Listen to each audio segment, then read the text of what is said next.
Finding a job in this area is almost like catching fish in a barrel at this moment. Hi there, Teddy Matthews from the Stratford and District Chamber of Commerce with Deb Hotchkiss from Partners in Employment. Hello, Deb. Good morning, Eddie. How are you? I'm terrific. It's always good to talk to you and find out what's happening, especially at this time. It's got to be crazy busy for you. But before we get into what's out there, I was hoping you could explain for our viewers what exactly Partners in Employment does, because it's got to be confusing for anybody that's searching for a job right now and they're going through all those job sites. But when there's something close to home and with somebody like you and your great staff, it's good to stay close and find out what's happening locally. Great, great. So Partners in Employment is a not-for-profit organization, and we're funded by the provincial government. And we have 3 sites, one in Stratford, downtown above the post office, one in Listowel, next door to the library, and one in St. Mary's across the road from the post office. And our role is to assist people who are looking for employment and to assist employers that are looking for individuals to hire. So for the last 25 years, our biggest focus has been on helping people find employment. And now the focus switches to helping employers find employees because of the labor force shortage. There is no cost to any of our services. It's all funded by the government of Ontario. You just made me think, and you must get this every day when you come into work, because I cannot remember a time when there have been this many jobs available to anyone who wants to work. Good. Yes. This is not a surprise to us. It was predicted probably about 15 years ago that this region would experience a significant labor force shortage because of the aging population, the baby boomers, and the high youth outmigration. And so pre-COVID, we were sitting at about a 3% unemployment rate already. So what you're seeing now is not a result of COVID. It is just getting through COVID and on to the other side. When you think about people who are, and I hear people all the time that say, oh, what about those lazy people on welfare? Or what about those young lazy people that won't go to work? People just need to come to work. At a 3% unemployment rate, you assume that is a 0 because there's always people that are on a mat leave or a caregiving leave or a sick leave or whatever, right? And so I personally don't know anyone that was sitting on CERB and is not working right now. So in terms of people thinking, oh, well, when CERB is done and people are done, living off the government, there'll be lots of people to work. That's not the case in this area. It may be the case in other areas because I think provincially we're running 6 to 7% unemployment rate, but here we're at a 3%. One thing that I've thought about, when we were younger, there wasn't the amount of fast food restaurants and ones that have to be open 24/7. Do we just have too many of these in the restaurant industry, and we can't feed that machine, if I can use that, of there's just not a jobs for the amount of fast food restaurants, coffee shops, and those type of things out there. Yeah. I guess if there wasn't enough business, they wouldn't stay open. So I think what they're trying to do is figure out accommodations. So if they can only have their drive-through open, that's what they do if they only have enough staff, or only one line of the drive-through, no sit-in. I think that businesses are trying to accommodate whatever they can to keep the revenue coming in. And if the revenue doesn't come in, they probably won't stay. So I think they're being creative and trying to figure this all out.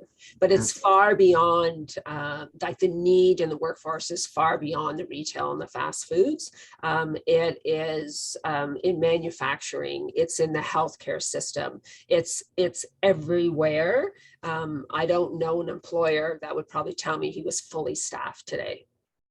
Is it a double whammy? Wages being offered may not equal the cost of living in this area and even commuting into this area. Well, I have employers that say to me, hey, how can how can I better recruit people?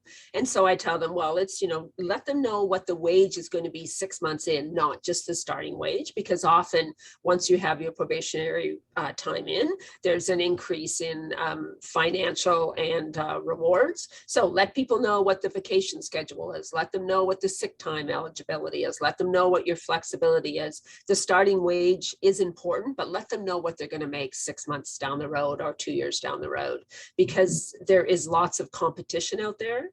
And so when I tell that to employers, I say, this is, some tips about recruiting, but take care of your existing employees, because they are going to be stolen from you if you don't take care of them, because employers are getting smarter about starting wages. They're realizing that if they want to be competitive, that's got to be higher. And I know that's got to be tough for organizations that this is just one factory in their multiple of factories. And it's hard for them to explain to their corporate people that the wages here are higher. We have very skilled people here and we want to keep them here. So it's important to take care of the employees that you have. So maybe it's looking at the wages, increasing flexibility, increasing vacation time, all those kinds of things. And I know they cost money, but you have to spend money to make money. And this is not just a unique time. This is a critical time for employers. Are these the main questions that you're hearing about or concerns when people are coming into any of your offices in the area? As employers, absolutely. This is the employer's number one concern, is there's just not people. There's just not people to do the jobs. Can you help with the younger demographics? Because it's got to be really tough if you're out looking for your first real job, whether it be full-time or part-time. Absolutely. And sometimes it's about a young person coming in and we help them with the resume. And sometimes we'll make that first contact to the employers for them because it's just overwhelming. I had a young fellow a few years ago that lived in a small town, wanted to work at Tim Hortons. Tim Hortons needed people, but he couldn't just get up that confidence to go in. So I sent his resume in for him and the employer called him and he went in for an interview and he started work the next day. Sometimes you just got to meet people at where they're at and just give them that little jump up wherever it is. Because it might be like different people need different things, right? It's just helping people at where they're at and helping them get on to the next place. Yeah. Now, what about on the other side of the coin, the older workers who may look at this time as an opportunity to change jobs after being in one spot for a number of years? Absolutely. And I often hear from older workers, I doubt that the employer would want me. And I give them an example of a government job that was advertised and someone had approached me about it. So I marketed them to the manager and said, the person is 60. And her response was, will she stay 5 years? That's funny. Older workers have a different work ethic and they're willing to be more flexible. So employers love to see older workers. I will have employers that will call me and say, I know I can't say this out loud, but I really want somebody over 50. Yeah, interesting. Yeah. And there's lots of part-time opportunities as well. Are there any programs, anything coming up soon that people might find interesting or beneficial? Yeah, so for employers, there's a Canada-Ontario job grant, and that's where the government, both the government of Canada and the government of Ontario have partnered, and they will help offset the tuition cost. So this can be for a new employee or an existing employee. And we see a lot of employers using this for an existing employee. So an example could be a hardware store, and they need someone with their AZ. They can't find anyone with their AZ to hire, so they ask an existing employee if they would like to get their AZ, and then the government pays for that, the majority of that tuition in order to get that person trained and providing that skill that the employer needs.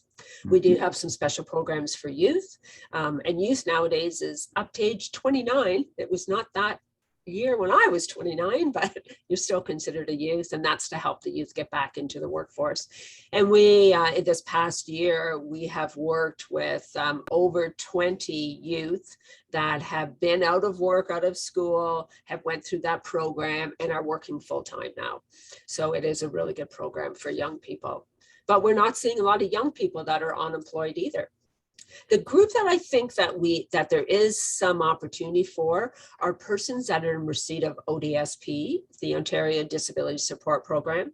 Now, you're in receipt of that for a reason, but often we see people that have been in receipt of that for a long time and they think there's no place for them in the workforce, but now there really is. And even if someone wants to work part-time and needs some special accommodation, employers are very willing to do that. We know we can't recruit people from other communities to come here to work because there's no place for them to live.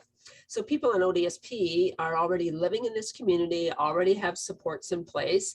And with ODSP, you can make a certain amount of money a month and it not affect your benefits that you get from the government.